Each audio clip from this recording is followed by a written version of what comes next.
Muito boa tarde. Tudo bem, pessoal? Como vocês estão? Tudo certinho? Vamos só fazer aquela verificação.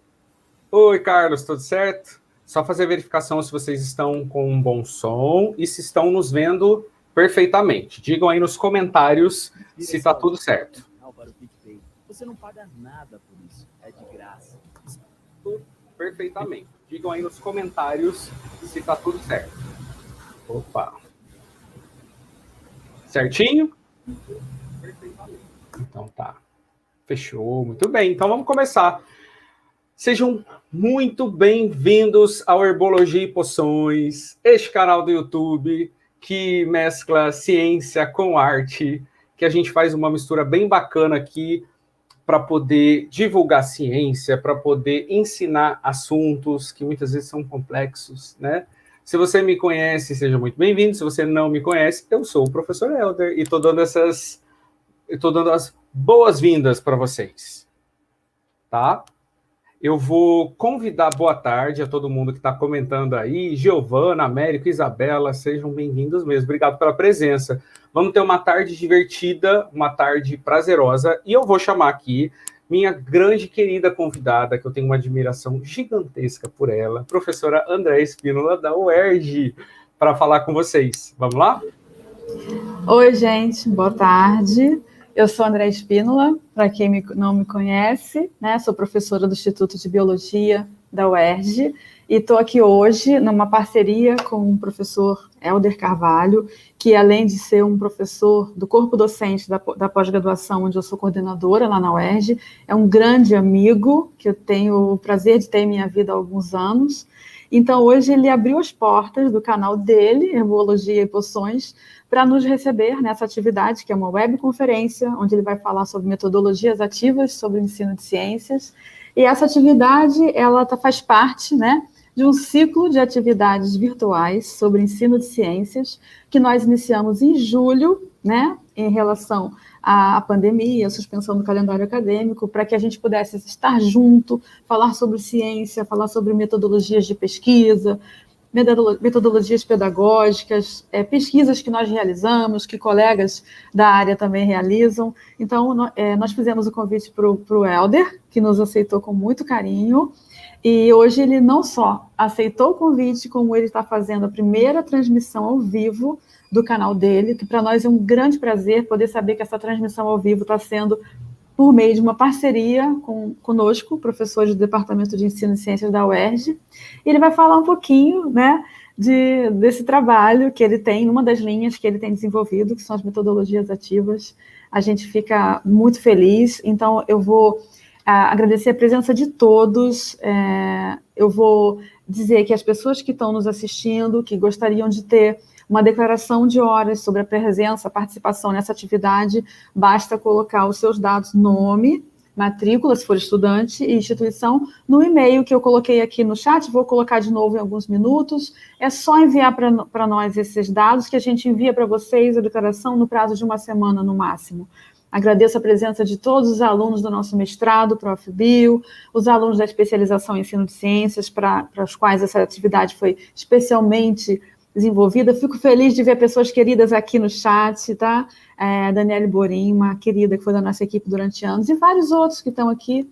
Então, muito obrigada por estar aqui conosco. Eu vou, então, passar a palavra, devolver para o meu querido, para o Helder Carvalho. Ele vai se apresentar, nem falei do currículo dele, porque ele vai se apresentar e desejar uma excelente palestra, Helder. Muito obrigada.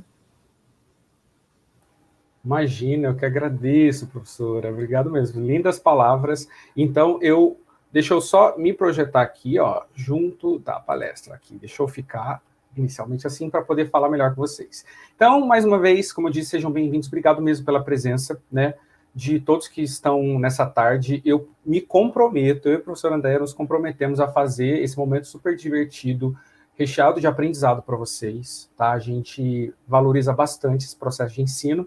E daí o que fiz? Fiz isso daqui. Vamos compartilhar aqui com vocês, ó. Ó, vamos aqui, olha que bacana. Esse é o título da minha apresentação, né? 7 metodologias ativas para o ensino de ciências, e sim, escolhi a dedo, assim, 7 estratégias, 7 metodologias que eu gostaria muito de compartilhar com todo mundo que está aqui, tá? Espero realmente que vocês gostem. Eu vou deixar a tela visível e em alguns momentos eu volto para falar com vocês, tá bom? Vamos lá. Ó, mais uma vez, agradecer não só a professora Andréia, a professora Rosane, né, da coordenação do curso de especialização em ensino de ciências, como ao IBRAG, ao Departamento de Ensino de Ciências e Biologia. Eu digo e repito isso sempre, eu tenho uma profunda admiração pela UERJ, né? Eu lembro que há muitos anos atrás eu passava, vi o prédio da UERJ, achava assim, falei, meu Deus, que lugar bacana, que instituição, né, dos sonhos, né, para alguém que vem lá do interior. Daqui a pouco eu vou falar sobre a minha história para vocês. Então, recebam, por eu estou olhando aqui para a câmera, os meus agradecimentos a toda a instituição e ao departamento, tá bom? Vamos aqui voltar para a tela principal.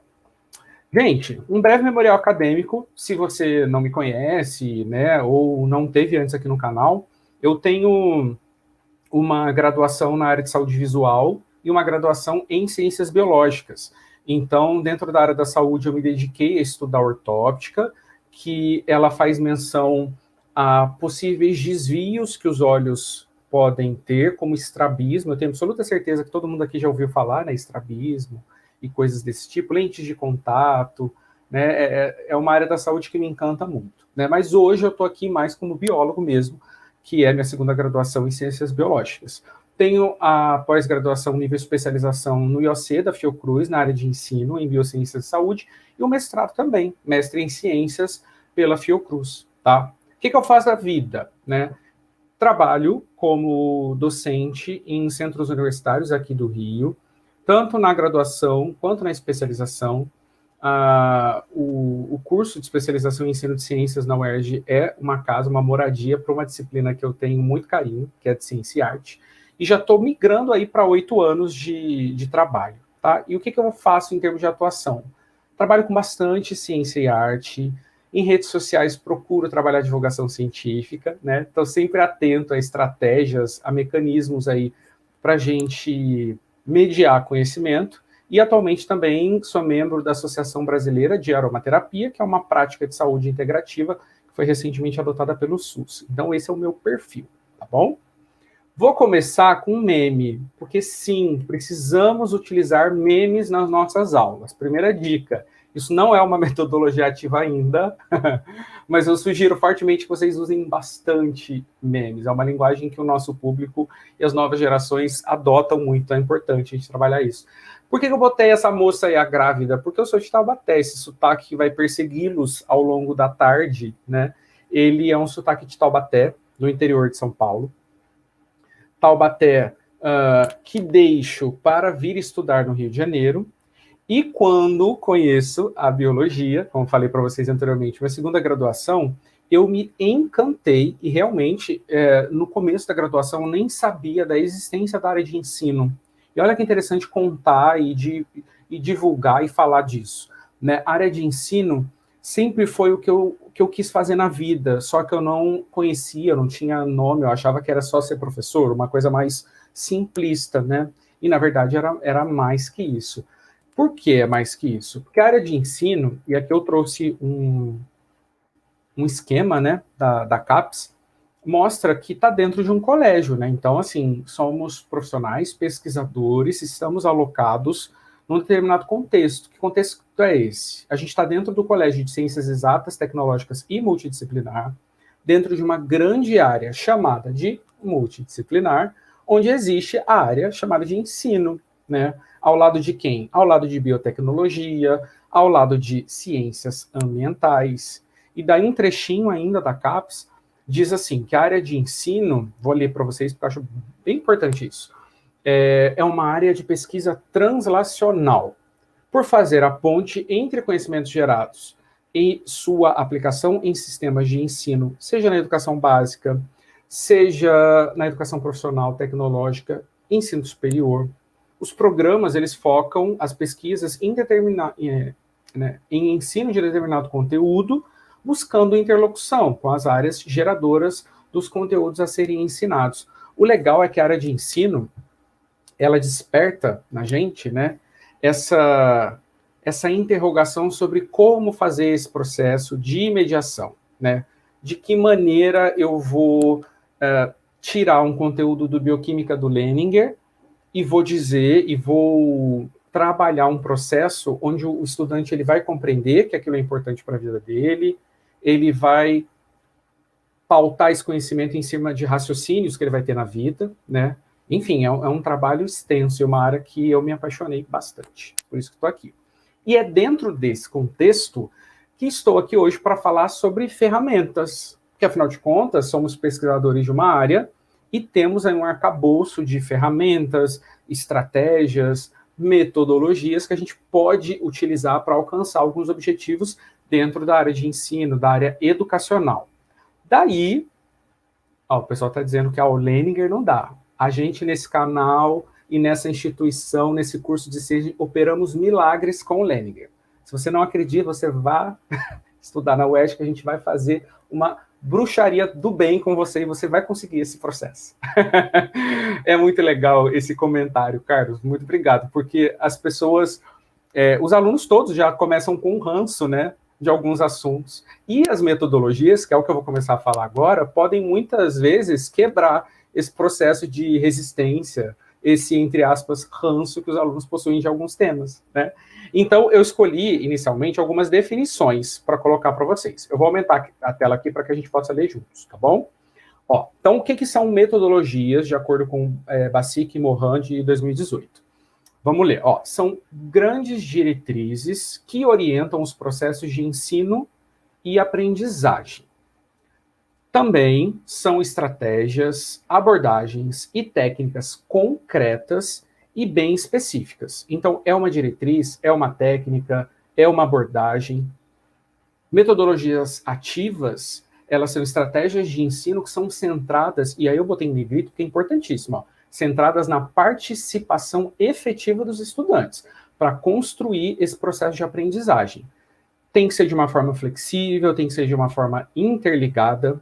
Então, reparem que metodologias ativas, elas vão constituir alternativas pedagógicas, porque tínhamos outras alternativas, mas essas são novas, são alternativas para esse processo, e vão colocar o foco no processo de ensino e de aprendizagem no estudante, no aprendiz. De que maneira? A gente vai envolver esse aprendiz numa aprendizagem por descoberta, numa aprendizagem por investigação, para resolver um problema, né? Então, isso é o que seria, teoricamente falando, as metodologias ativas. Mas eu tenho um desafio agora interessante, que é esse desafio aqui, porque essa é a teoria, né? Eu busquei numa obra, obviamente a literatura é importantíssima para a gente, mas eu quero pegar isso tudo que foi abordado pelos autores e traduzir com imagens. Quer ver? Professor, então o que é uma metodologia ativa? O que é isso centrar no aluno? Vou te dizer agora usando uma imagem que você vai entender.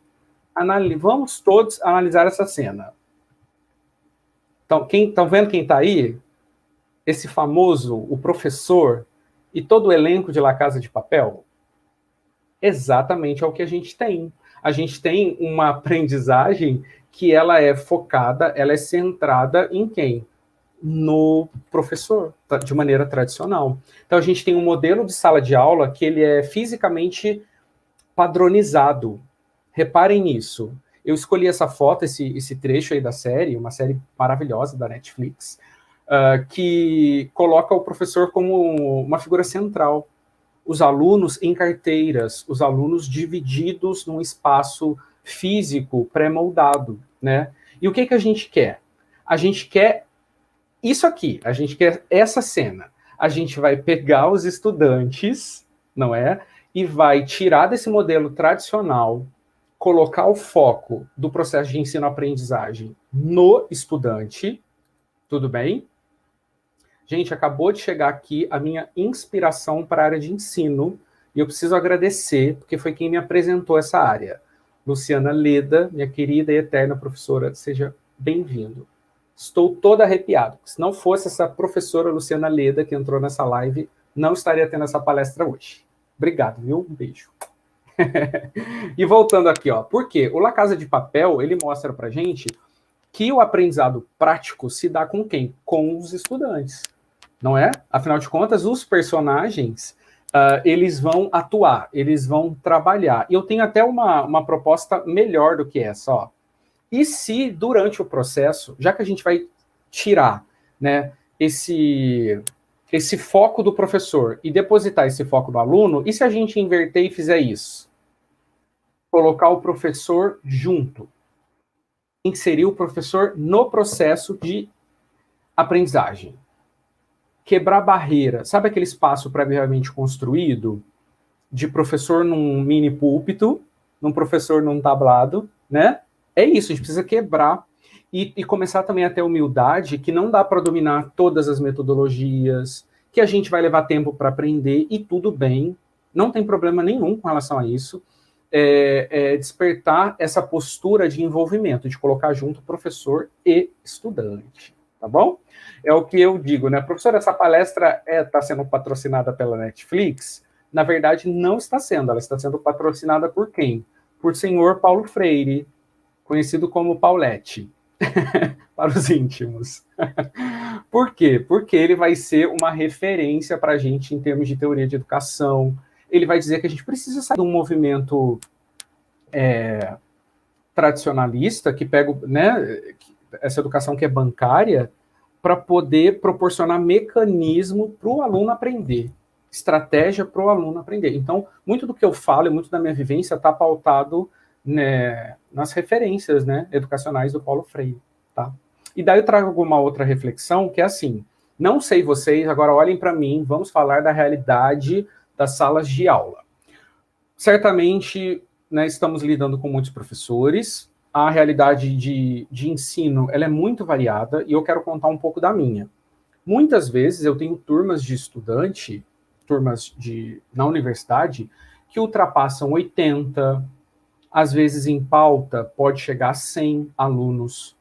Então eu quero que você entenda que a metodologia ativa, ela vai servir como uma luva quando a gente pensa em múltiplas inteligências ou múltiplas habilidades, porque as turmas são extremamente heterogêneas. Eu quero que vocês imaginem um cenário de um centro universitário onde eu tenha na minha frente 100 pessoas.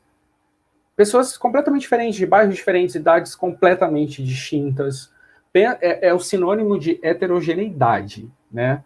Então, pensamentos muito variados, níveis de aprendizado também são variados. Então, esses alunos, eles representam, dentro das suas particularidades, seres que possuem inteligências distintas. Alguns serão bons em características interpessoais, como vocês estão olhando aí no rosa.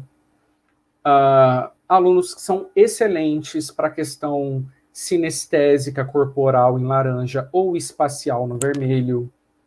Aluno acaba não sendo, um artigo que eu vou mostrar a seguir diz que as inteligências, né, lógica, matemática e linguística, são as menos trabalhadas e as menos desenvolvidas em perfis de salas de aula. E acabam se tornando, muitas vezes, esse artigo aqui, ó. Deixa eu já projetar para vocês. E muitas vezes a gente pauta as nossas avaliações usando esses perfis de inteligência, né, para isso. Então, retomando, a metodologia ativa, se ela é diferente, se eu tenho várias estratégias em mãos, eu automaticamente vou melhorar também a minha maneira de avaliar o aluno. Porque se eu tenho uma estratégia de aprendizado que ela é...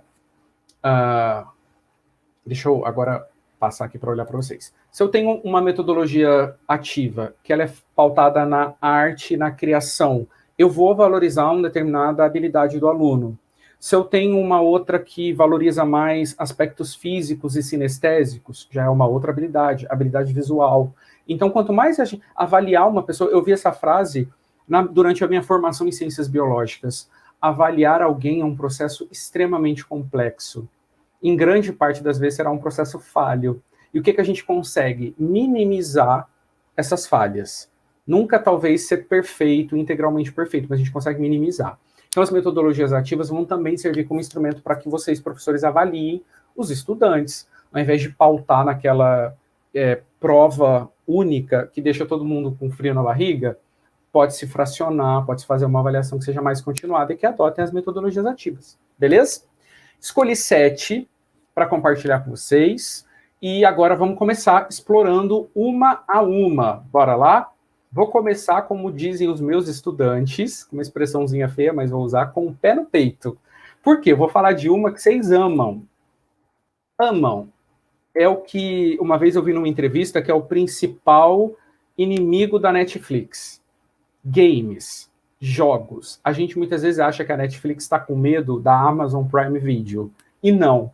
Né? Uma vez, numa entrevista, acho que o CEO da Netflix disse que a grande concorrente deles eram os ambientes de jogos, porque os estudantes passam muitas horas jogando. E muitas vezes os estudantes reclamam de uma aula EAD.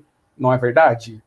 O aluno fala assim, meu Deus, eu estou há 2 horas aqui. Daí você fala assim, meu querido, mas você ficou jogando no PlayStation durante 5 horas e não sentiu nada. Como é isso? Né? Então vamos falar um pouquinho de gamificação. A gamificação, então, consiste em utilizar pensamento de jogo, dinâmica de jogo, para pegar nosso público, nossa audiência e engajar. E com isso a gente resolve o problema. Por que estou falando... Eu não, né? O autor está dizendo. A audiência, porque não necessariamente gamificação, ela só é utilizada em sala de aula. Muito de gamificação, por exemplo, é utilizado em ambiente empresarial, em marketing. Então a educação vai incorporar isso para facilitar algumas coisas. A utilização de técnicas de games para tornar atividades mais divertidas e engajadoras, tá bom? O que tem num game, professor? Eu separei alguns quadradinhos aí com processos de jogos, coisas que existem em jogos e que, se quisermos praticar a gamificação, a gente vai incorporar alguns desses elementos durante a atividade. Então, mais uma vez, a proposta é essa. Eu vou criar uma atividade que contemple alguns dos elementos. Serão todos, professor? Não. Acho que até pode. Quer ver? Hoje, na prática, vamos fazer isso na prática? Eu vou usar com vocês, se bem que o que eu vou usar com vocês é um escambo, não é bem uma técnica de game, mas uma progressão. Se vocês forem conseguindo aprender, dialogar sobre todas as 7 metodologias, ao final eu vou dar uma recompensa para vocês.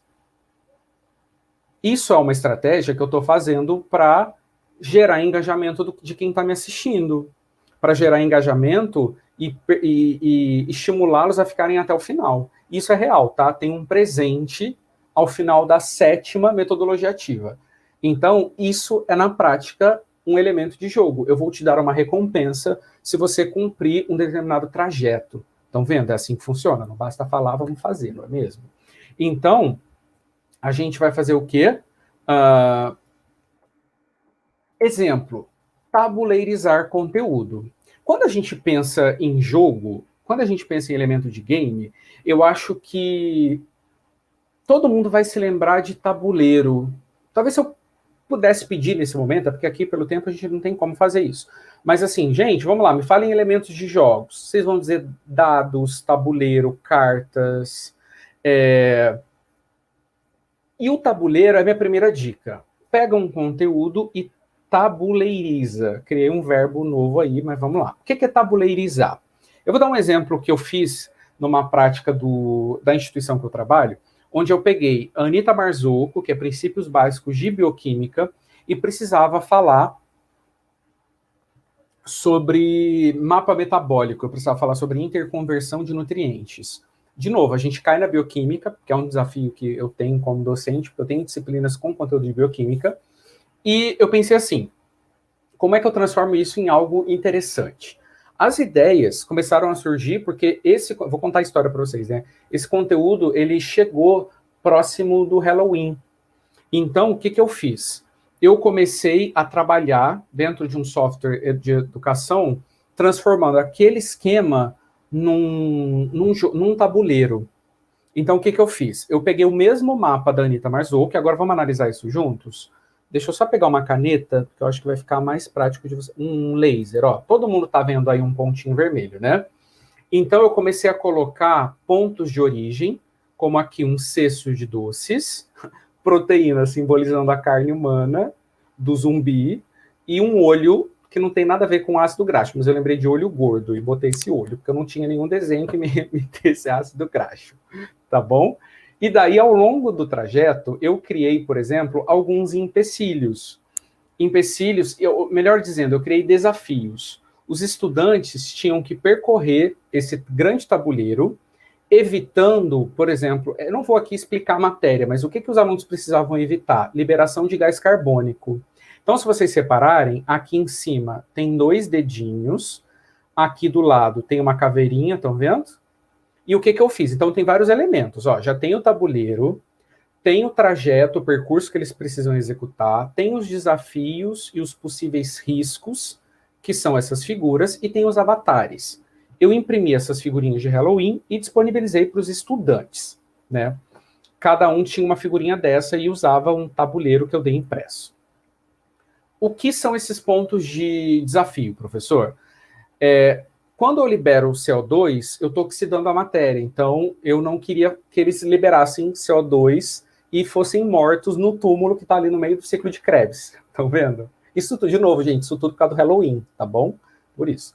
E daí, o que eu fiz? Eu criei esses desafios e os alunos apelidaram, assim, de maneira muito amigável, de espetada do demônio, é o primeiro, macumba do Exu, que foi o segundo, dedada do Frankenstein, machadada do Jason. Nomes lindos que os meus alunos da graduação deram, então eles ficavam rindo, foi uma aula super divertida, porque eles, meu Deus, tomei uma machadada do Jason, tomei uma espetada do demônio, e daí eles ficavam brincando dentro do clima de Halloween, né, porque coincidiu, né, com a data, como eu disse anteriormente, e foi divertido, eles riam, a gente aprendeu. Então, assim, é uma proposta, né, de atividade. Segunda proposta, ai, professor, que vulgar. Memes, precisamos falar de memes, é a linguagem dos nossos estudantes. Então, vamos tabuleirizar a tabela periódica. Eu peguei um meme que os meus alunos falavam muito, que é o seu "se me atacar, eu vou atacar", da Inês Brasil, que é uma personagem dos memes, né, que é um produto brasileiro, e criei o super trunfo da tabela periódica. Como? Os alunos, eu estabeleci regras, e reparem que, assim, isso tudo criado da imaginação, trazendo alguns elementos. Que eles tinham categorias de ataque, eles iam disputar uns com os outros. Eles podiam disputar, usando a tabela periódica, o subnível de energia, número atômico, raio atômico. Então, eram as categorias de ataque, uns contra os outros. Distribuir esse material belíssimo, belíssimo mesmo, que é de um ilustrador inglês, que ele vem, na época eu comprei essas cartinhas, são cartas da tabela periódica. Então, o que eu usava? Uma tabela periódica com as cartas. Cada aluno pegava uma carta específica e ele tinha na mão, por exemplo, o berílio, com o número atômico 4, tá vendo? Ele tinha o nitrogênio, o níquel. E essas cartas, ela tem 2 faces, né? Uma face que tem um avatar lindo, uma arte, nossa, fantástica, eu sou apaixonado por isso. E do outro lado, informações técnicas, né?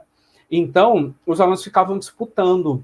Esse é um jogo que a gente chama de jogo de competição, né? É um jogo competitivo. Eu aprendi na minha vida nem sempre fazer os jogos competitivos, mas os colaborativos, né? Mas já vou falar sobre isso.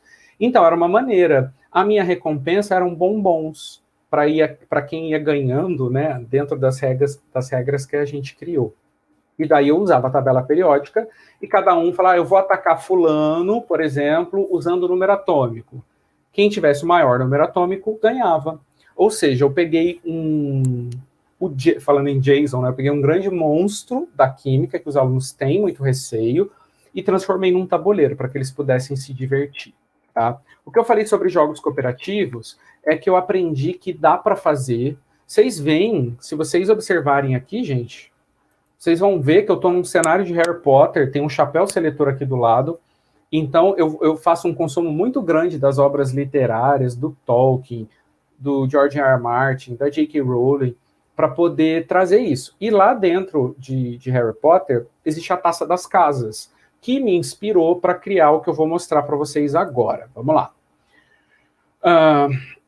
A Taça das Casas é um evento que acontece dentro de Hogwarts, onde cada casa disputa. Daí você vai pensar assim, professor, mas isso é uma disputa, os alunos estão brigando uns com os outros. Calma, né?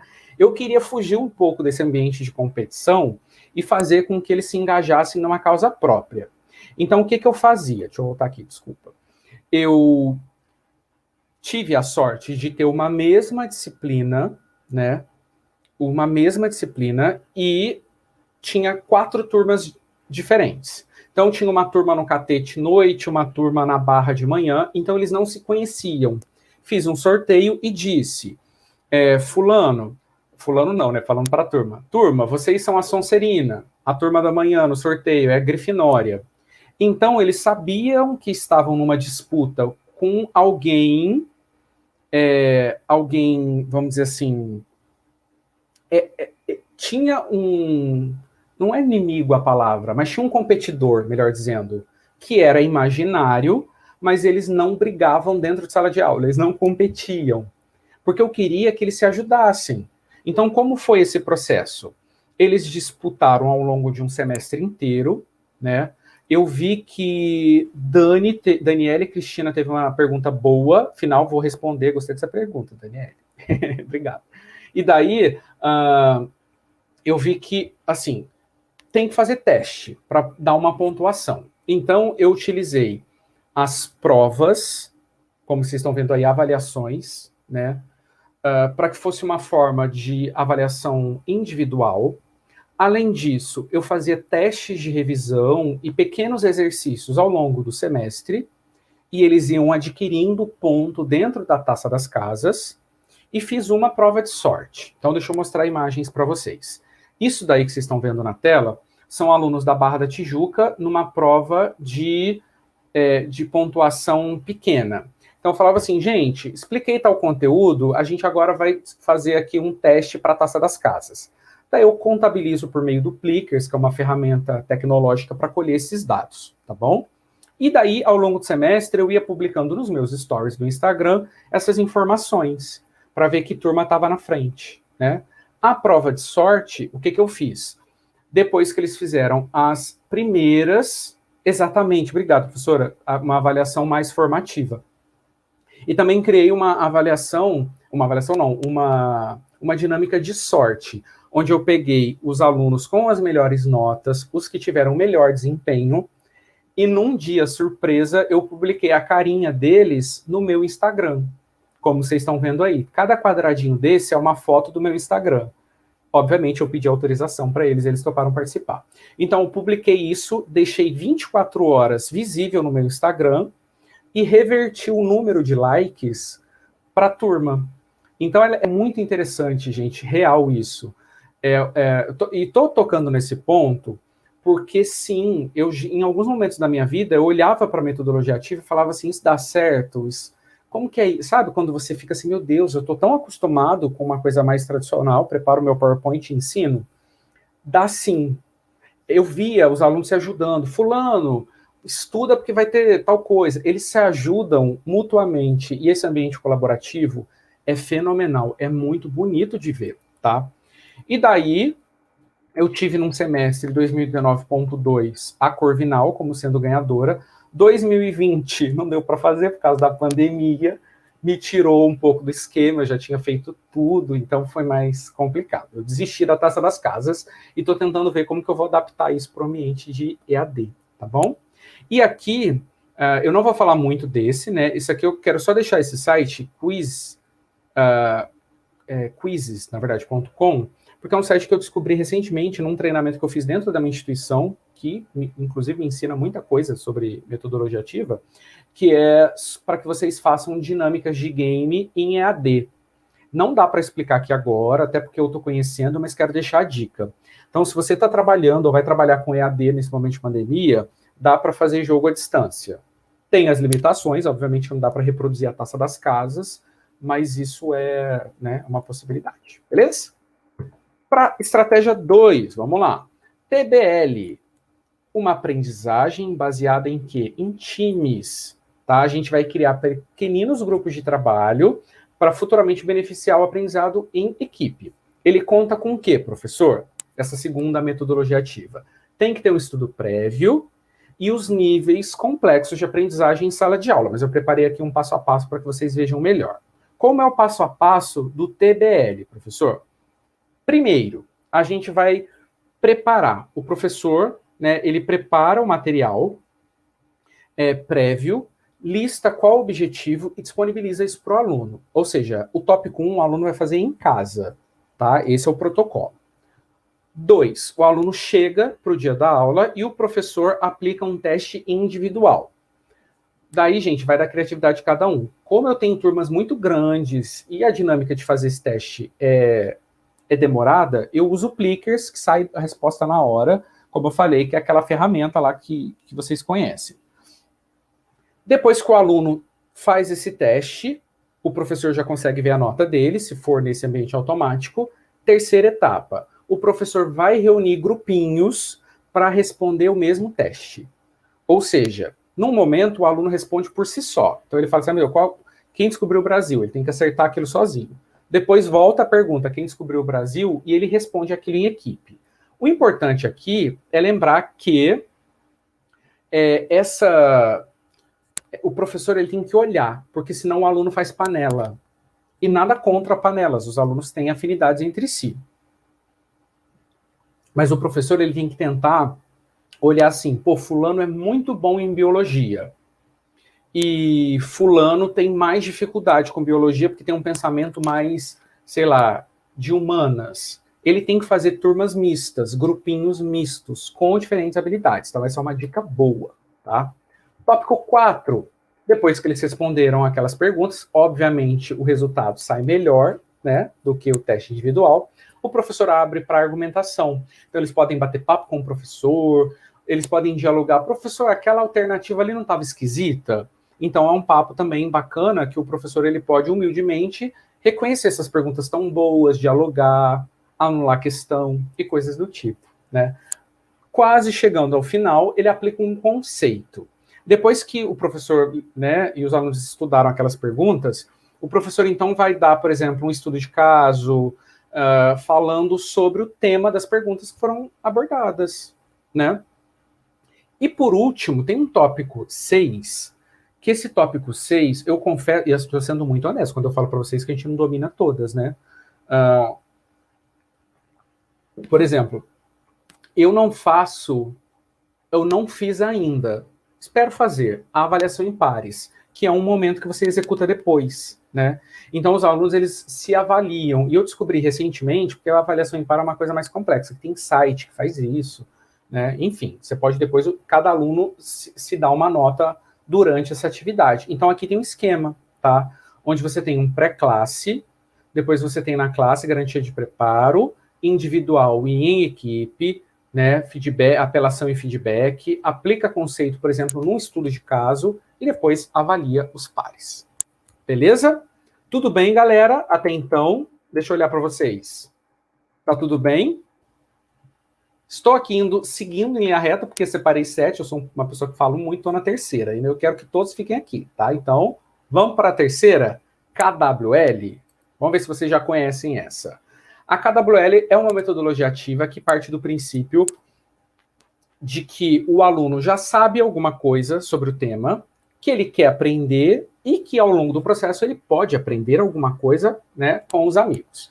Então é simples, você precisa de uma folha, né, com a sigla KWL. E aqui vem do inglês, estão vendo? O que eu já sei sobre tal assunto?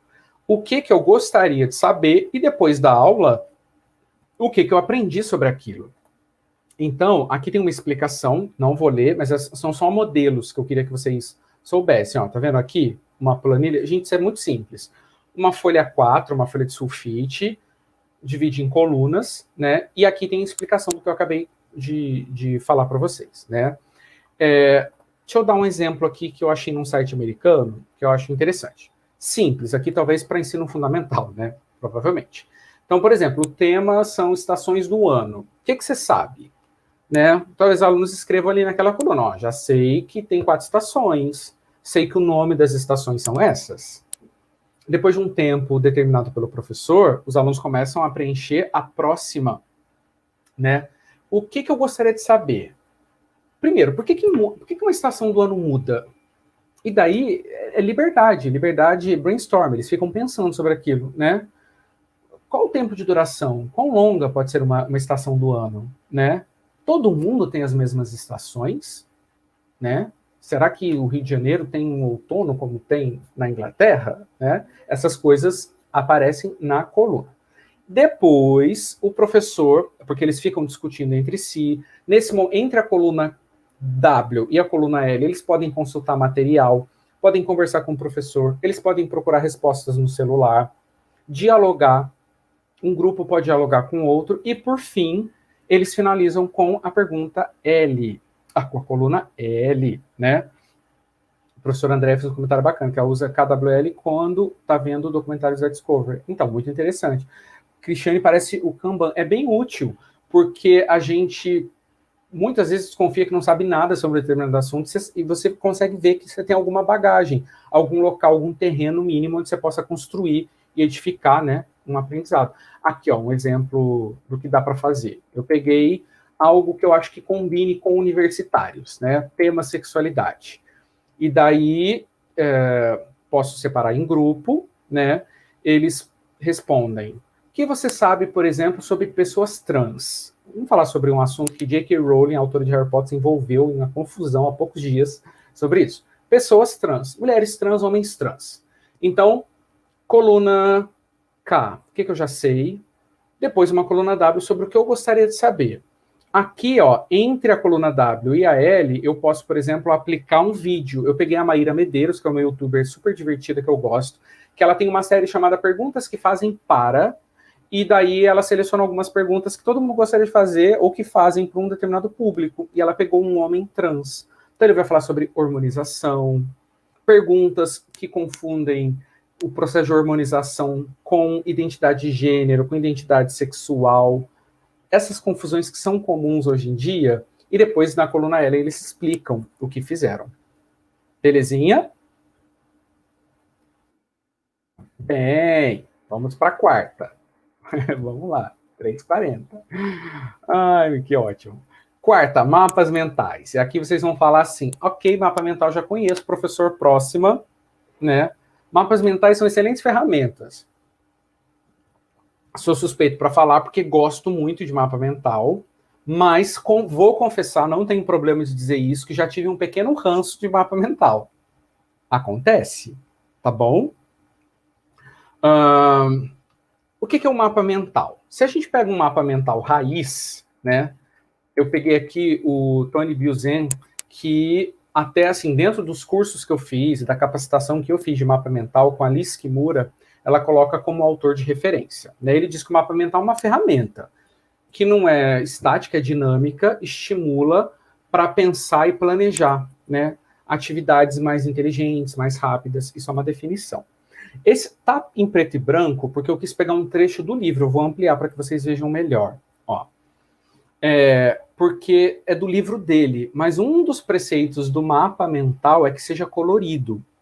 Então, o mapa mental, por exemplo, ele é uma metodologia que precisa de uma ideia ao centro, que vai nortear toda a estrutura do mapa. Precisa ter um pensamento que irradia, que, como uma trama de neurônios, precisa ser utilizado cores, porque é o estímulo. De novo, pegando o mapa mental raiz lá do Tony Buzan, tá?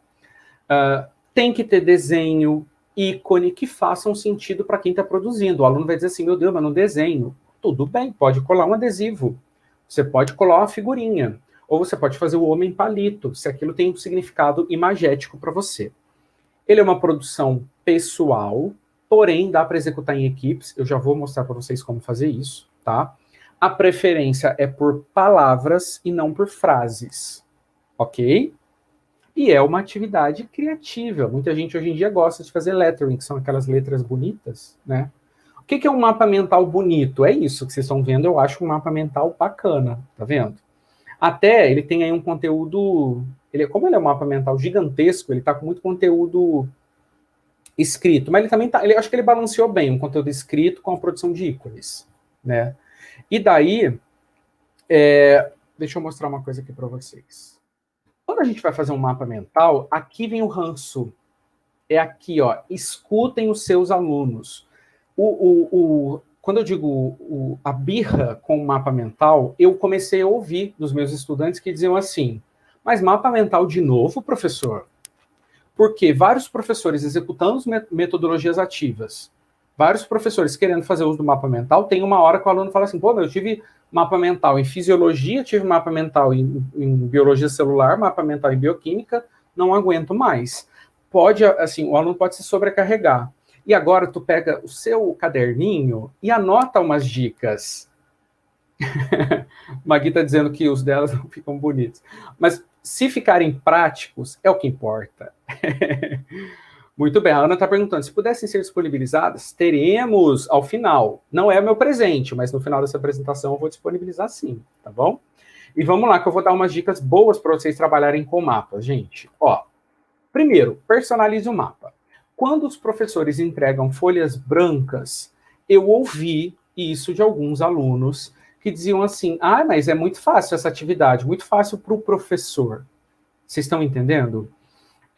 O aluno, porque, gente, muito cuidado, assim, para vocês não entenderem errado o que eu vou dizer. Mas o aluno entende que se o professor, ele simplesmente entrega uma folha em branco, isso é pouco. Parece assim, o professor só me deu uma folha, agora quer que eu trabalhe, estou fazendo o trabalho dele. Tá? É esse o tom que eu prestei atenção nos meus alunos e que comecei a fazer coisas simples, mas que geram engajamento. Vou usar um termo muito bom em mídia social, engajamento. O que eu comecei a fazer? Esse daqui foi um treinamento que eu apliquei para os professores numa instituição, que eu pedia para que eles falassem sobre o semestre letivo. E ao invés de dar apenas uma folha em branco, eu disponibilizei várias folhas. Olha que linda a Gretchen, tá vendo? Eu dei folhas com ícones centrais diferentes, que foi algo muito simples de fazer, algo que não foi tão custoso, que não requer grandes habilidades. Deixa eu mostrar outro. Ó, estão vendo aqui? Então, e o aluno podia escolher. Então, se o aluno gostasse de meme, ele corria e pegava essa folha. Se ele fosse mais minimalista, ele pegava essa. Se ele gostasse de lettering, que são essas letras invertidas, ele pegava essa. Então, olha o engajamento que a gente vai conseguir do estudante no momento que a gente personaliza e entrega para ele um conteúdo mínimo personalizado. Tá vendo? Então, você vai conseguir uma maior aderência a essa metodologia ativa se você fizer isso. Próximo. Corrija mapas mentais da internet. Ao invés de você fazer um mapa mental com o aluno, uma dica é você pegar um mapa mental pronto, distribuir e falar assim, querido aluno, vamos corrigir? O que você faria melhor do que isso? Onde você acrescentaria alguma coisa? Ó, aqui o meu aluno, ele está corrigindo um mapa previamente feito por um outro estudante que eu peguei no Google. Então, para trabalhar mapa mental, para fazer ele ficar com uma avaliação crítica, eu dou o mapa pronto. Deu para entender? Próxima dica, faça mapas mentais em grupo. Isso aqui é uma dinâmica onde eu fazia uns mapas mentais no quadro. Então, a brincadeira tinha um pouco de gamificação, mas um aluno ia ao quadro, preencher um conceito. Daí, ele chamava outro aluno para preencher um ramo do mapa. E voltava, e eles iam intercalando, criando um grande mapa coletivo. E esse é um mapa mental construído em grupo. Então, reparem que os mapas mentais, eles podem ser trabalhados de outra perspectiva. Então, a gente não tem só a produção raiz de mapa mental. Você pode trabalhar isso de outras maneiras, tá? Vamos para a última dica de mapa mental. Como que eu corrijo, professor? Analise por coerência. Não vai dar para você, dependendo da sua turma, corrigir todos. Você vai infartar. E a gente não quer, professor, que você infarte. Professor, a gente quer a sua saúde mental. A gente quer o seu bem-estar. Então, você vai fazer uma correção conjunta. Você vai falar assim, o tema é carboidrato, beleza? Então, a expressão ligação glicosídica apareceu no de todo mundo? Daí todo mundo vai levantar na mão, dizendo, apareceu na minha. Daí o professor pode dizer, olha, tal expressão é fundamental, precisa aparecer. E daí ele começa a corrigir, vai aparecer onde? Em que tópico? Então é uma última dica. Belezinha? Já quase chegando ao final, vamos falar do Jigsaw. a nossa quinta metodologia ativa. Jigsaw lembra aquele filme de terror, mas na verdade não tem nada a ver com um filme de terror chamado Jogos Mortais, tá bom? É uma técnica cooperativa, nossa quinta metodologia ativa, baseada em pesquisa, para promover o melhor aprendizado, motivar o aluno.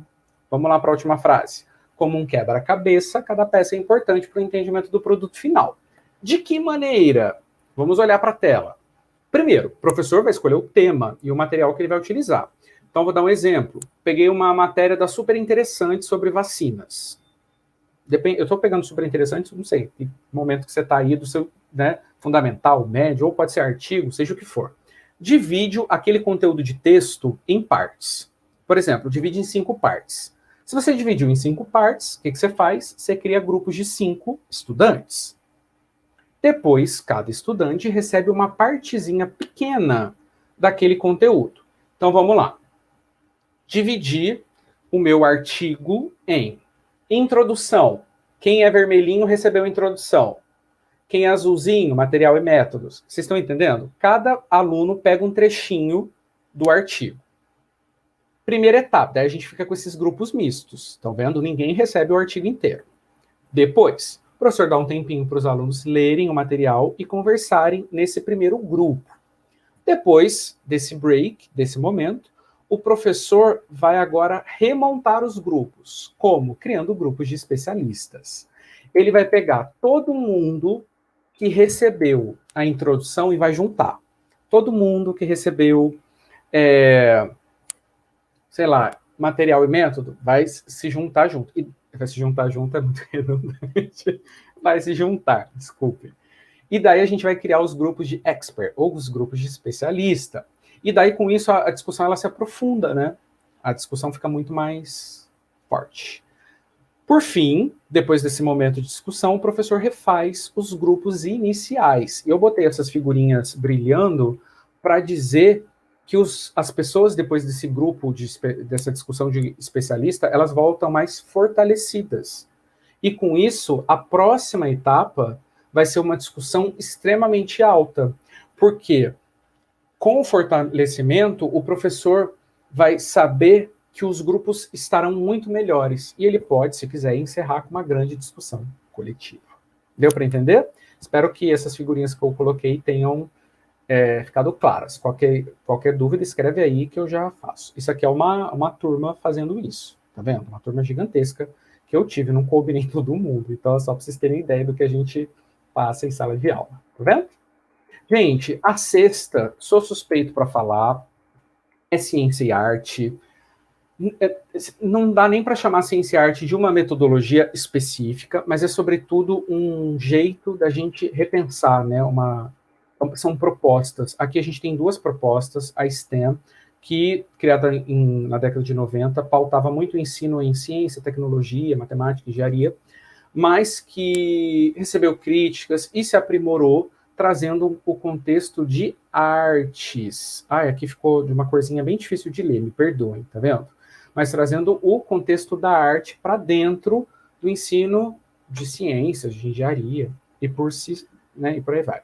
E agora, gente, não tem uma técnica, não tem... O que a gente quer na ciência e arte? Criar diálogos. E agora eu vou apenas dar exemplos. E vou passar aí por vários exemplos que eu tenho feito ao longo da minha trajetória. Criamos a exposição Da Vinci, é uma exposição, não vou ler isso, tá bom? Mas deixa eu dar os méritos. Tem acadêmicos do IBRAG e da UERJ, do curso de especialização de ensino de ciências, tem artistas do Centro Universitário BMR, onde eu dou aula, né? Eu fiz a coordenação, a curadoria, a professora Anunciata Salada faz a orientação lá da Fiocruz, e a gente conseguiu uma exposição aí no Centro Cultural do Ministério da Saúde, que momentaneamente está fechada por conta da pandemia, né? Mas conseguimos realizar. De que maneira? A gente quer nessa exposição e nesse projeto, porque além de uma exposição, isso é um grande projeto em parceria aí com a Fiocruz, criar linguagens conectadas. Por exemplo, se Van Gogh no impressionismo tivesse que falar sobre membrana plasmática, se ele tivesse que pintar a membrana plasmática, como ele faria? Esse é o desafio. Talvez ele fizesse uma membrana plasmática, sim. Não terei tempo de explicar todos os quadros, porque eu me prolongo muito, tá? Mas eu quero despertar curiosidades em vocês, para que depois vocês procurem as instituições aí para a gente conversar. Arte Nouveau francesa, com o ciclo de Krebs, pode nascer isso, onde os carbonos estão nesse vitral, as flores representam liberação de CO2, ganho de energia, uma célula eucariótica surrealista, como vocês estão enxergando agora, e tantos outros quadros, tantos. Olha esse quadro maravilhoso, ó, esse é da UERJ, da Thaís, se não me falha a memória, não é isso? Que fez. Aqui alguns exemplos. Os alunos podem, inclusive, utilizar, a gente pode utilizar, né, essa produção em sala de aula também, é uma alternativa, não precisa ficar só lá fora. Eu imprimo alguns quadros e uso a Ciência e Arte dentro de sala de aula, né. Misturo literatura e ciência, né. Lúcia Della Rocque, da Fiocruz, acho que foi uma das minhas incentivadoras, né. Pego as obras literárias e as transformo em aulas. Aqui no Herbologia e Poções, vocês têm aula de aminoácidos fantásticos e onde habitam. Se quiser entender como eu faço isso, depois dá uma conferida lá no vídeo, né? Divido os meus aminoácidos por casas. Tem uma aula presencial que futuramente a gente vai fazer uma versão dela em vídeo, que é Harry Potter e o Ciclo da Ureia. Brinco quando presencialmente com os meus estudantes, né? A gente faz aí uma brincadeira de meio de RPG, se fantasia de aminoácidos bruxos, né? Brinco que a Fiocruz é um grande castelo mágico, né? Tá vendo que bacana? Aí é para comemorar 120 anos da Fiocruz. Pego Krebs of Thrones, que é uma mistura de ciclo de Krebs com Game of Thrones. Temos aulas aqui no canal também sobre esse assunto. Tá vendo? Fazendo um paralelo das casas de Game of Thrones dentro da obra literária do George R. R. Martin com enzimas e dando coerência para essa analogia, onde os personagens da trama se tornam enzimas importantes na bioquímica. Tá vendo? Então isso aqui acho que vai reconhecer quem é fã. Então vou mostrar uns exemplos para vocês. Muito legal, né? E para encerrar minha fala, mais alguns minutinhos eu encerro. Aguentem firmes que o presente está chegando. Tá vendo? Vamos falar de rede social? Mais uma vez, deixa eu olhar aqui para vocês. Essa atividade, essa metodologia ativa, na verdade, ela não está categorizada como uma metodologia ativa específica. Eu acho que eu me inspirei muito no blog, muito na ferramenta social do blog, para criar redes sociais e timelines com relação de ciência. Vamos dar uma olhada em como eu fiz isso, para que vocês se inspirem também com os exemplos. Eu, por exemplo, não tenho medo nenhum de rede social e acho que isso não dificulta. Né? Obviamente que eu quero o aluno olhando para mim, não para o celular dele, mas daí é uma outra discussão. Mas a gente pode usar redes sociais com, vamos dizer assim, com preceitos científicos, não tem problema nenhum. A própria pandemia acelerou esse fenômeno, né? A gente precisa ser sincero. Então, uma atividade que eu vou compartilhar com vocês agora é uma atividade onde os temas de biologia criarão perfis e redes sociais, tá? Olha que interessante. Deixa eu dar logo o exemplo para que vocês entendam. Aqui não dá para ver, porque está comprido, assim, está pequenininho, mas eu já vou ampliar. Eu peguei principais redes, Instagram, ferramentas de tecnologia, né, de streaming, como Netflix, Spotify, peguei o WhatsApp, tem um pouco de LinkedIn nisso também. E o que eu fiz? Eu disse para os alunos, eu propus essa atividade. De que maneira? O tema que eu trabalhei, melhor dizendo, foi citologia. Eu fui falar de organelas, mas eu acredito que isso vai funcionar com órgão, com anatomia, com micro-organismo. Vocês podem testar, para depois me contem como é que foi em outras disciplinas. Quer dizer, em outros tópicos. Mas, por exemplo, eu vou dar o exemplo aqui da mitocôndria. Eu sou a organela, daí o aluno sorteia, por sorteio que eu faço isso, ele preenche aqui, mitocôndria, tá? Bota o nomezinho dele aqui e a turma. Depois que ele fez isso, que ele já tem um personagem para criar todas essas redes sociais, né? Como seria esse tema na web, ele começa a preencher esses pequenos espaços. Por exemplo, a gente sabe que na biologia é muito importante estrutura e função, né? É uma coisa que eu tenho aprendido ao longo da vida como professor. Quando a gente tem bem embasado como é o corpinho, então aí ele vai falar como é a estrutura da mitocôndria. Ó, ele pode escrever até na primeira pessoa, fica divertidíssimo, tá? Ele vai criar ali o perfil. Olha, eu tenho 2 membranas, eu tenho um formato que pode ser oval, mas também pode ser circular. Tenho o meu próprio DNA. Ele pode colocar isso na primeira pessoa. Fica uma atividade curiosa e interessante. Do outro quadradinho, ele vai focar em função e habilidade. Mitocôndria. Consigo realizar o ciclo de Krebs sem depender de ninguém. Sei fabricar ATP. Então, ele vai dizendo, né, oxido ácido graxo. Então, ele vai colocando na primeira pessoa, né, essas habilidades e funções. Se ele encontrar, ao longo da aula, alguma curiosidade sobre a mitocôndria, ele coloca nessa lupa. Quem descobriu? Estou associado com alguma patologia? É uma opção, né? Uma que eu vi, gente, me inspirei numa charge de uma autora chamada Beatrice, The Biologist, que é uma autora americana, e ela é desenhista, ela faz charges de biologia. Ela tem uma chargezinha que é assim, se as organelas falassem, o que as organelas falariam? Então, se você é uma mitocôndria, o que você falaria? Baseado em tudo isso que ele já escreveu antes. Então, a mitocôndria é empoderada, mitocôndria tem DNA materno, mitocôndria seria feminista? Vamos dizer assim. A mitocôndria levantaria a bandeira do feminismo, né? Humanizando a mitocôndria. Um espaço para ele desenhar, ele pode colocar aí, olhando nos livros, fazer a última selfie da mitocôndria, e esse espaço é muito para criatividade, ele pinta dentro desse retângulozinho, e diz ali do lado onde ele mora, no caso, na célula. Então, se você estiver trabalhando com anatomia, você pode preencher planos corporais, micro-organismo, vivo no lago, vivo no intestino, vivo no vulcão, sei lá, em quaisquer lugares. E aqui, para encerrar, uma brincadeira também que é divertidíssima, onde eles colocam, se a mitocôndria, vou pegar o exemplo da mitocôndria, assistisse Netflix, o que ela gostaria de assistir? Olha que coisa interessante, porque é um nível na taxonomia de Bloom que é criatividade, é um nível alto. Porque não tem no Google. Você pode jogar no Google, mitocôndria assiste que filme? Não existe. Mas daí tem que ser algo coerente e discutido com o professor depois. Dos emojis que os alunos usam no WhatsApp, quais a mitocôndria usaria? Ela usaria o do bracinho forte, o da explosão? Porque daí o aluno começa a puxar associações.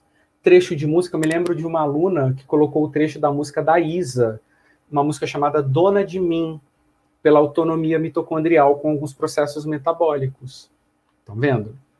E daí, nessa atividade, a gente consegue, primeiro, pautar numa rede social, numa mídia que o aluno conheça.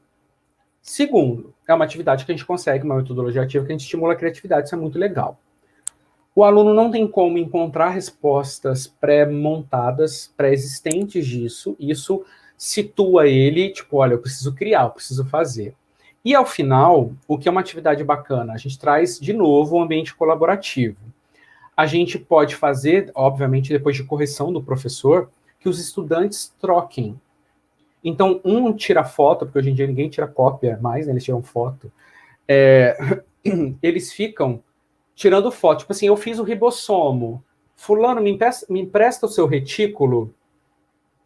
E daí, eles ficam trocando informações. Eles trocam materiais. E daí, ao invés dele ter um PowerPoint de 150 slides, eles vão ter o quê? Os perfis celulares de cada professor. De cada organela.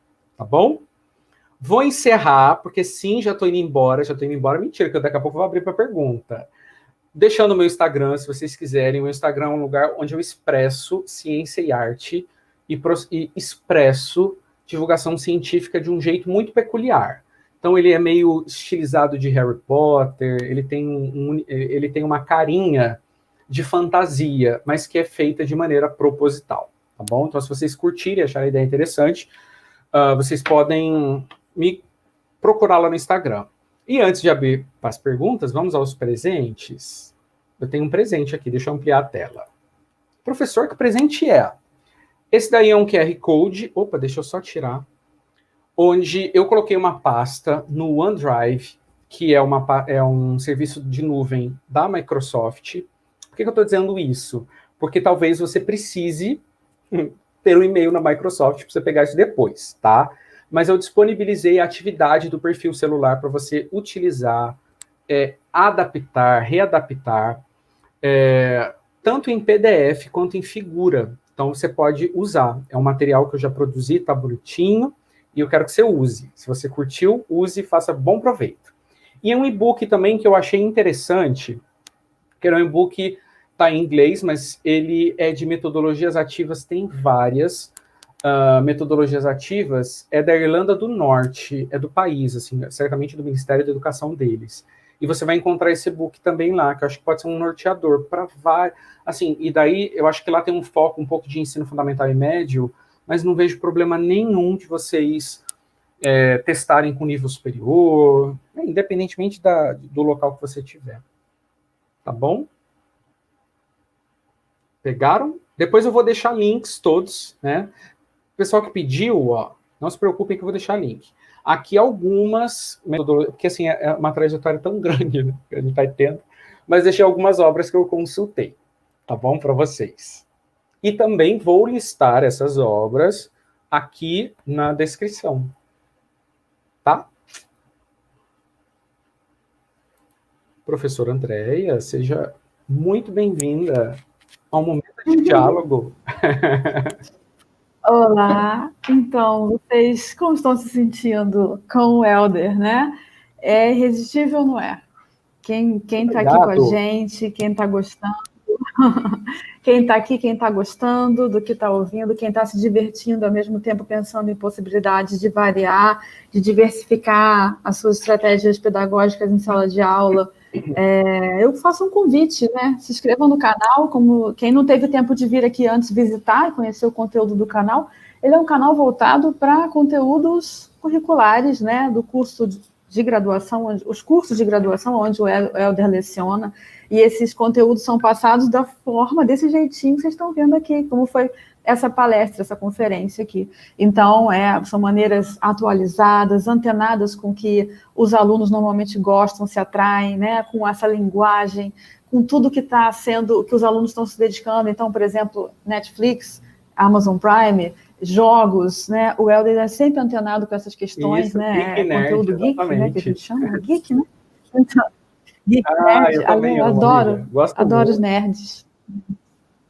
Temos vários nerds aqui, né, assistindo. Eu queria falar o seguinte, primeira coisa, agradecer todos que estão aqui conosco. Nós chegamos a 71 pessoas ao vivo e mantemos mais ou menos parecido. Eu tenho que falar uma coisa. Olha, você vai se impressionar com isso que eu vou falar agora. Tem um ex-aluno meu que atualmente está fazendo sua pós-graduação, acho que está no doutorado no Canadá. No Canadá. Ele está aqui conosco, o Alan Lopes, foi aluno da UERJ, acho que em 2009. Ele está assistindo a gente do Canadá, acho que nunca tivemos uma audiência de tão distante, igual o filme do Shrek, tão distante. Que legal. Me deixou muito feliz, Alan. Me deixou muito feliz com a sua presença, tenho muito carinho por ele. Olha, eu sou pé quente, eu escrevi carta de recomendação para ele quando ele foi, não foi, Alan? Escrevi carta de recomendação, ele conseguiu, tá lá. Agora tem o Fernando, que não está assistindo, que também vai para a França, tem a Bruna, que está aqui, vou fazer carta para você, Bruna, a Bruna está aí também, para ela poder ir também. Então, eu queria, Helder, agradecer a sua fala, que foi sensacional. Temos várias pessoas vibrando, amando, querendo ser seus alunos, e tenho perguntas. Mas antes, eu queria falar o seguinte, quero agradecer muito, tem umas presenças aqui muito especiais, posso comentar? Então, eu tenho aqui professoras que trabalharam comigo na escola pública, que tem anos que eu não encontro, estão aqui, professoras de outras áreas. A Vânia Miguel, que é de matemática, está aqui te assistindo, quer ser sua aluna. Venha, Vânia, venha para o lado, que é claro, da força, tá? Ele é professor da nossa pós-graduação, que é especialização em ensino de ciências. Nós aceitamos graduados em matemática, física, pedagogia, química e ciências biológicas. Você pode ser nossa aluna. A Vânia tem doutorado, está fazendo doutorado, mas ela nada impede uma pessoa que já tem doutorado numa área, né, de fazer uma especialização no ensino de ciências. Então, queria agradecer a presença. Temos uma astrônoma presente, a única astrônoma mulher do Planetário do Rio está aqui, a Flávia Pedrosa, está amando suas aulas e quer ser sua aluna também. Isso é uma coisa gente, eu fico tímido. Quer ser sua aluna. E muito feliz de ouvir. Isso é muito gratificante para a gente, fico muito feliz. Aliás, ela está dando curso, esse curso acho que acabou ontem, né? O Astronomia nas Culturas. Foram 3 dias, temos até alunos aqui que fizeram online no canal do Planetário no YouTube. Em breve teremos uma parceria com o canal do Planetário, dia 27 de agosto, depois eu falo com calma. Eu queria agradecer, temos uma ex-aluna da UERJ, que hoje é diretora de escola pública, e está aqui, Daniele Borim, diretora de uma escola pública, eu acho que é em Itaguaí, que eu sempre confundo, mas se não for, fala aí, Dani, no chat. Obrigada por você estar aqui. A Monique Schultz, nossa ex-aluna, que hoje é professora da Escola SESC de Ensino Médio, uma escola maravilhosa de excelência, que nossos alunos querem fazer concurso, processo seletivo, para entrar. E Monique também amou suas apresentações e quer usar, inclusive ela tem perguntas aqui. A Thelma, que não sei se você conheceu, Helder, a Thelma que fez doutorado com a Rosane, que aniversário dela é hoje. Parabéns, Thelma. Um super beijo, está aqui prestigiando, aniversariante. A Daniela Frei, que é minha amiga de graduação na UERJ, hoje é doutoranda na Fiocruz, e é professora do Cefet Petrópolis, está aqui nos prestigiando. Um beijo, querida.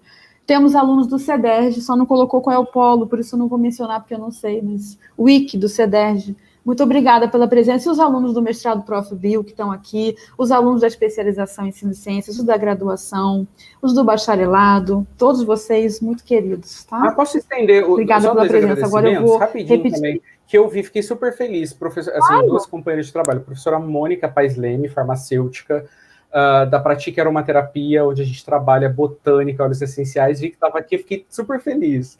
E a professora Luciana Leda, que tinha falado anteriormente, que é minha professora e agora é minha colega, então fico muito honrado. Já vi um monte de gente, Matheus, da Universidade de Ponta Grossa, vi a Larissa me orientando. Olha só, vou botar vocês num potinho. A gente trabalha com bruxaria. Adoro isso. É você que tem que ir pro potinho, Helder. A Luciana, quero mandar um beijo para a Luciana Leda, foi nossa professora substituta muito querida, que os alunos gostaram muito alguns poucos anos atrás. Luciana, muito querida. Bom, então temos algumas perguntas, Helder. A Juliana Costa, ela tem uma dúvida sempre em relação à recompensa, que também foi uma dúvida da Thaís, Thaís Fortunato, que é nossa aluna da pós.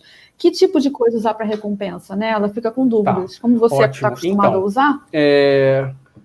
Eu já usei... O que eu tenho de experiência? Eu já usei... Gente, vocês vão rir de mim, tá? Eu já usei desde bombons... quem nunca? Já usei bombons... Quem nunca? Já usei... a Taça das Casas... a recompensa da Taça das Casas, ela é cooperativa.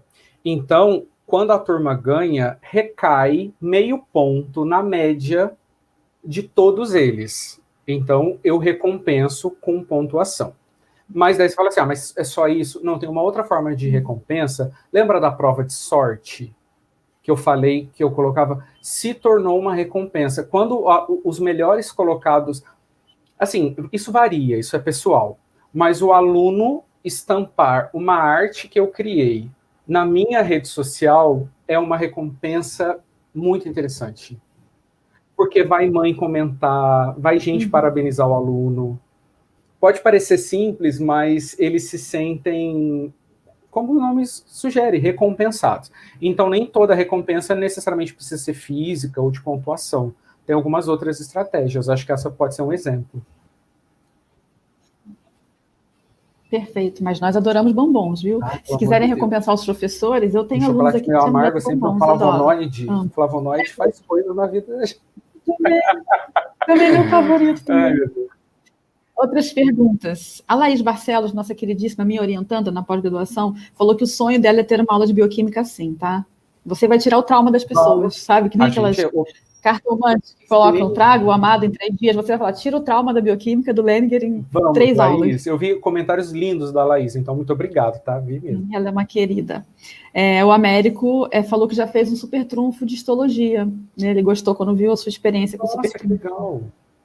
É nosso Então, aluno do mestrado. isso é bacana. Eu não sei se foi o caso do Américo, mas quando a gente junta algumas características... Agora falando parte dos professores, se pega alguém que mexe com edição de imagem, Photoshop, colagem, e é por isso que eu aposto muito na arte, porque são expressões. Você criar uma cartinha de super trunfo, como ele certamente fez, é uma visão artística de detalhe, de harmonia. E, nossa, isso é muito legal. Feliz de Sim, a gente sai da caixinha só da biologia, né? A gente passa a pensar em tudo. Isso é muito bom.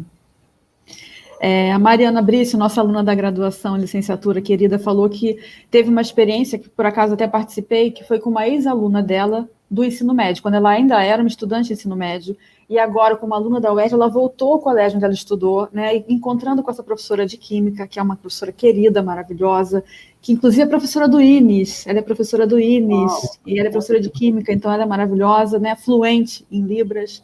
Ela confeccionou com os alunos, na verdade ela jogou a ideia para os alunos, e eles idealizaram 5 jogos, só sobre tabela periódica no ano passado, porque foi o ano comemorativo 150 anos da tabela periódica. E ela pegou emprestado com essa professora Sirlene, de Química, maravilhosa. Beijo, Sirlene. E utilizou no projeto Iniciação à Docência comigo, com os alunos da escola Prado Júnior, que é um colégio estadual aqui na área da Grande Tijuca. Então, ela também adorou, se encantou com essa estratégia de jogos, né? A Dani Borim, que eu comentei, a diretora de colégio, ela falou se os jogos estão publicados, Helder, e aonde eles estão disponíveis, os que você mostrou. Então, por exemplo, Taça das Casas, né? A Taça das Casas é uma que eu estou estruturando, porque isso que eu apresentei para vocês tinha sido o meu modelo, como que eu vou chamar?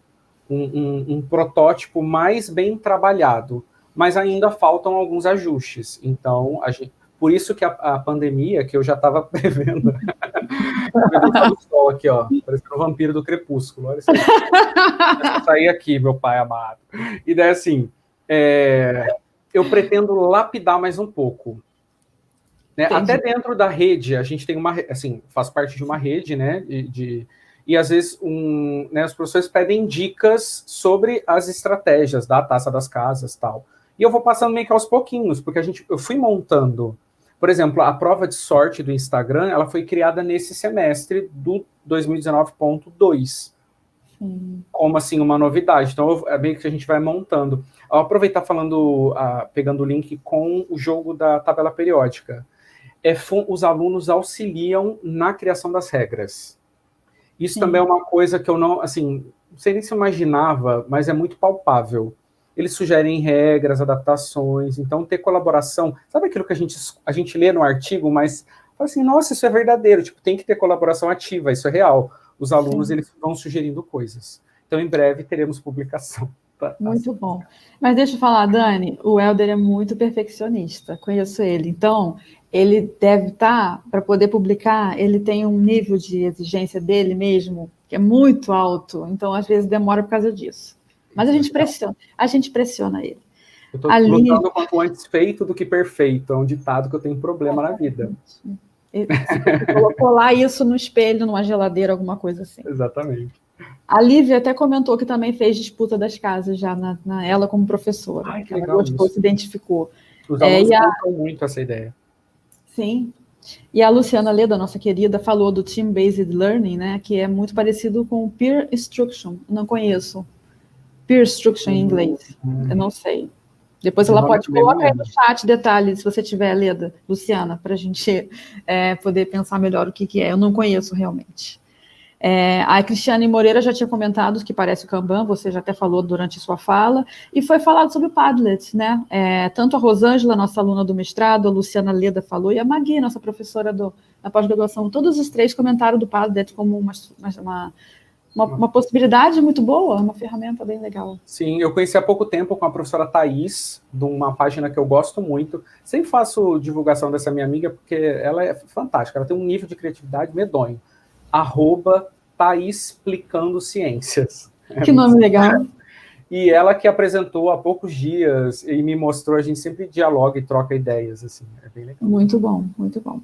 A Juliana Costa, ela falou que o pior para ela é mapa conceitual, que ela acha difícil, né, de lidar com.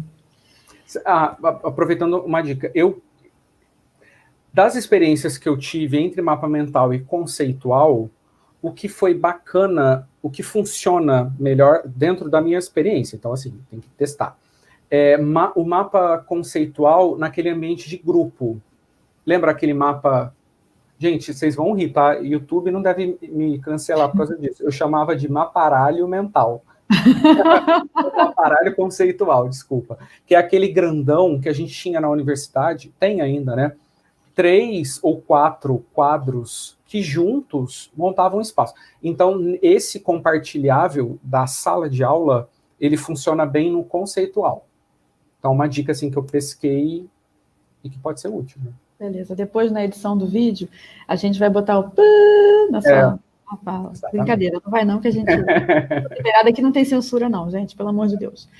A Ana Elisa, minha querida ex-aluna, ela comentou da bibliografia, mas o Helder já mostrou, né, que ela ficou interessadíssima, ela é professora já da rede pública, da região dos lagos. Ela comentou que queria bibliografia, o Helder vai colocar na descrição do vídeo, colocou no... Isso. Claro, está aparecendo no último slide, mas vai ficar na descrição do vídeo. E, claro, tendo qualquer dúvida, gente, vamos escrever para o Helder, entrar em contato, seguir o Helder, não só aqui. É verdade.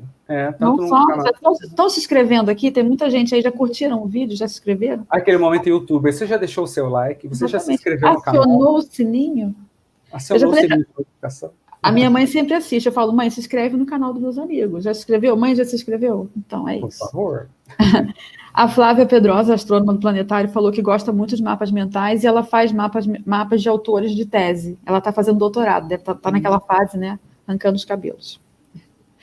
A Cindy, ela sugeriu, né, que você acha de trocar os mapas embaralhados que os alunos fizeram entre si para eles fazerem a correção dos colegas, né? Então, eu acho que eu bati o olho nessa pergunta e adianto que eu adorei. Nunca fiz isso, confesso. Não fiz ainda, mas achei a ideia maravilhosa. Eu acho que é mais um desdobramento dessas dicas. Muito bom. Né? E aqui foi um ambiente muito legal de troca, né? Porque eu certamente vou acrescentar esse numa próxima, na teste, e daí a gente troca. Adorei a ideia. E a Cindy vai ser tua aluna na pós. Ela já é, na verdade, né? A pandemia nos afastou um pouco, mas ela já é nossa aluna da turma 2020. Aliás, vamos voltar à aula dia 14 de setembro, tá, meus amores? Juliana Costa perguntou se o mapa conceitual funciona, se você acha melhor o mapa mental. Ela acha melhor o mapa mental. E com você já usou, funcionou? Eu não faço, vamos dizer assim, distinção. Quer dizer, existe diferença, né? Mas eu vou testando os dois, não tenho um preferido. Optei por falar do mapa mental aqui hoje porque precisava escolher 7, né? E não queria jogar mental com conceitual para não confundir, porque tem propostas distintas. Eu acho que vai do aluno. Se o aluno ele gosta de hierarquia, né, e conexões, o conceitual lhe fala mais. O mental, talvez uma mente um pouco mais criativa, uso de cores, uso de ícones. Eu lembro de uma aluna que fez um mapa mental da Kim Kardashian, com figurinhas da Kim Kardashian, e o assunto era carboidrato, e ficou muito bom. Então, por exemplo, a criatividade, se bem que né, parece ser melhor expressa no mental, mas também depende, né? Tem aplicativos, é uma coisa que eu não costumo trabalhar, porque na hora de pontuar, eu acho que fica mais prático ali, né? Mas os aplicativos de elaboração de mapas são um outro caminho também. Muito bom. O Vitor Belo, que é nosso aluno da graduação, querido, ele pergunta para você, quais são as maiores dificuldades que você sente em relação a usar essas metodologias ativas pelas burocracias que o ensino curricular tem, as ementas, as questões de provas que são provas mais tradicionais, avaliações escritas, como que você lida com isso? Eu vou me expor agora. A sociedade está preparada. Então, algum chefe está aí, chefe manifeste-se. Estou brincando. Não, mas eu não tenho problema de dizer isso. E também não vou dizer... Desculpa, quem perguntou mesmo? O Vitor Belo. O Vitor. Vitor, não estou dizendo que você não é corajoso, pelo amor de Deus, não é isso. Mas eu precisei desenvolver coragem para peitar institucionalmente algumas coisas. A ciência e arte, ela foi algo que não estava no currículo, então eu preciso quebrar algumas paredes. Em contrapartida, a minha instituição aceita bem. Eu já, inclusive, preparei um modelo com jogo de glicogênio feito com emojis, onde eu recebi uma visita do representante nacional, ele entrou na minha sala e eu estava boicotando a aula que era modelo para aquele dia. E daí, quando eu falo que há que se ter coragem, eu me sinto, pela minha formação, e é por isso que eu não me canso de agradecer, Andréia, Rosane, Luciana Leite, são pessoas que me inspiram muito, Fátima, que passou aqui, Mônica, enfim, várias pessoas, porque isso me empodera. Porque a gente tem um empoderamento técnico mesmo. Não é uma coisa de achar que funciona. Tem muito raciocínio que a gente articula, né? E daí, eu, quando defendo uma quebra institucional, eu defendo com tanta propriedade que eu não tive problema. Já tive críticas, é muito triste dizer isso, mas eu já tive críticas pesadas de outros colegas, mas eu acho que a metodologia ativa é um processo que a gente vai acreditando aos poucos. Eu até hoje eu passo por isso de olhar para uma metodologia ativa e às vezes me parece mais confortável seguir o modelo tradicional, porque quem vê uma apresentação dessa talvez pense, não passa por isso. Sim, a gente passa. Muitas aulas que eu elaborei alguns anos atrás são aulas que estão num modelo muito tradicional. Então, há que se ter coragem, porque educar e o ensino, você precisa de coragem para repensar currículo, estratégia, para, como a Cristiane disse, eu acho, dialogar. Está entendendo? Então, esse é um caminho. Sim. Não é um processo fluido, mas eu acho que faz parte de qualquer evolução. Verdade. Nessa linha de pensamento, a Anelisa, que também foi nossa aluna, pergunta novamente sobre as metodologias ativas, como elas afetam a disciplina em sala de aula, como você sente isso? Os alunos dela são bem agitados, ela tem medo de propor, tem preocupação em propor, e eles ficarem fora de controle. Ela trabalha com o ensino fundamental, eu acho que ela trabalha só com o ensino fundamental. Então, sim, é uma faixa etária realmente diferente, né? Então, quem pode salvar, a estratégia que eu acho que pode salvar casos como esse é a estratégia da gamificação sobreposta. Então, eu vou dar um exemplo. Eu, como crio uma gamificação que ela é semestral, as metodologias ativas que os estudantes confeccionam, elas valem pontos para a taça das casas. Então, essa recompensa do ponto, que é uma recompensa imaginária, ela é virtual, vamos dizer assim, ela pode estar sobreposta naquela aula. Então, vamos imaginar que ela vai tentar um KWL. Só de juntar em grupinho, a gente sabe que já, né, confusão. E daí, ela pode dizer assim, ó, esta atividade de KWL, ela será revertida em pontuação para a taça das casas. A gamificação me parece muito boa para fazer certos controles, ou tipo foco, trazer foco, porque como você dá objetivo, então hoje vocês podem conseguir 30 pontos. Um exemplo. Então vamos lá, Sonserina, Grifinória, vamos lá. E daí eles... Então, assim, parece engraçado dizer isso, mas é sobrepor uma metodologia a outra, talvez ela consiga conter. Tenta aí, Ana, e depois fala pra gente o que você sentiu, o que você achou. Vale mesmo, porque a gente pensa aqui, mas daí tem que ver na prática. E vem ser a nossa aluna na UERJ, Ana. Eu acho que a Ana está no mestrado do Pedro II, tenho quase certeza. O Roberto, que é nosso aluno da especialização, seu aluno nosso, né? Ele pergunta como relacionar o tempo de aula com as metodologias ativas, né? Se você acha válido tarefa para casa, nesse sentido da metodologia ativa. Tá, boa pergunta. Primeiro, aproveitar para fazer um comentário. Se a metodologia ativa, ela contemplar uma coisa uma pré-leitura, uma pré-visualização de um documentário, alguma coisa assim, professor, seja firme, eu aprendi. Seja firme, e se o aluno disser, não li, não pare a metodologia ativa por conta disso, porque você cria um artifício ali complicado. Então, se tiver então é um comentário que eu acho importante. Se o aluno fala, mas minha turma não lê, executa. Executa que ele se automodula com o passar do tempo. Segunda coisa, eu percebo que, assim, não tem muito o que fazer, mas o cronômetro é importante. Várias metodologias ativas têm momentos, porque eu fiz resumos, né? Mas se você pega uma literatura que fala sobre elas com mais detalhe, eles vão falar que cronometrar o tempo é fundamental.